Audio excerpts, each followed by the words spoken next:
کیا تمہیں پتہ ہے جو تم سوچتی ہو وہی تمہاری زندگی بن جاتی ہے۔ ہم دن رات وہی سوچتے رہتے ہیں جو ہمیں خوف دیتا ہے، جو ہمیں کمزور کرتا ہے، اور پھر حیران ہوتے ہیں خوشی کیوں نہیں ملتی، سکون کیوں نہیں آتا۔ لیکن آج یہ سفر بدلنے والا ہے۔ آج تم اپنے خیالات کو نئے رنگ دینے جا رہی ہو۔ آج تم ڈر کے بغیر اپنے خواب لکھو گی۔ ہاں لکھو، جو دل میں چھپا ہے، جو تم ہمیشہ سے چاہتی ہو، جو کبھی کسی کو بتایا بھی نہیں۔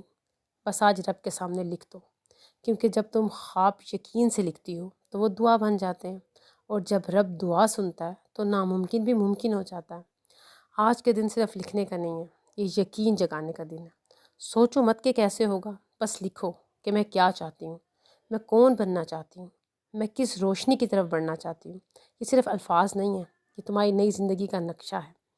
آج کی دعا بھی یہی ہے کہ اللہ میرے خیالات میں برکت دے، میرے دل کو یقین دے، اور میرے خوابوں کو دعا بنا دے۔ تو ڈر کے بغیر لکھو، کیونکہ تمہارا رب ہر سوچ، ہر دعا اور ہر خواب سن رہا ہے۔ اور کبھی تم نے سوچا ہے کہ تمہارے اندر کتنے خواب قید ہیں، کتنی دعائیں جب تم نے وقت، حالات یا ڈر کے نیچے دفن کر دی تھی۔ ہم سب کبھی نہ کبھی ایسا لمحہ جیتے ہیں جب دل کچھ چاہتا ہے مگر دماغ کہتا ہے نہیں ہو سکتا، اور وہیں سے خواب مرنا شروع ہو جاتے ہیں۔ لیکن آج تم اپنے مرے ہوئے خوابوں کو زندہ کرنے جا رہی ہو۔ آج قلم پکڑو اور لکھ دو جو تمہارے دل چاہتا ہے، جو تم دل سے چاہتی ہو، کسی خوف کے بغیر، کسی شک کے بغیر۔ نہ سوچو کہ لوگ کیا کہیں گے، نہ یہ کہ کیسے ہوگا، بس لکھ دو، کیونکہ جب تم لکھتی ہو تو تمہارے رب کے سامنے اعلان کر دیتی ہو کہ میں یقین رکھتی ہوں۔ یاد رکھو، اللہ نے تمہارے دل میں کوئی خواہش یوں ہی نہیں رکھی، وہ تمہارے نصیب کا اشارہ ہوتی ہے۔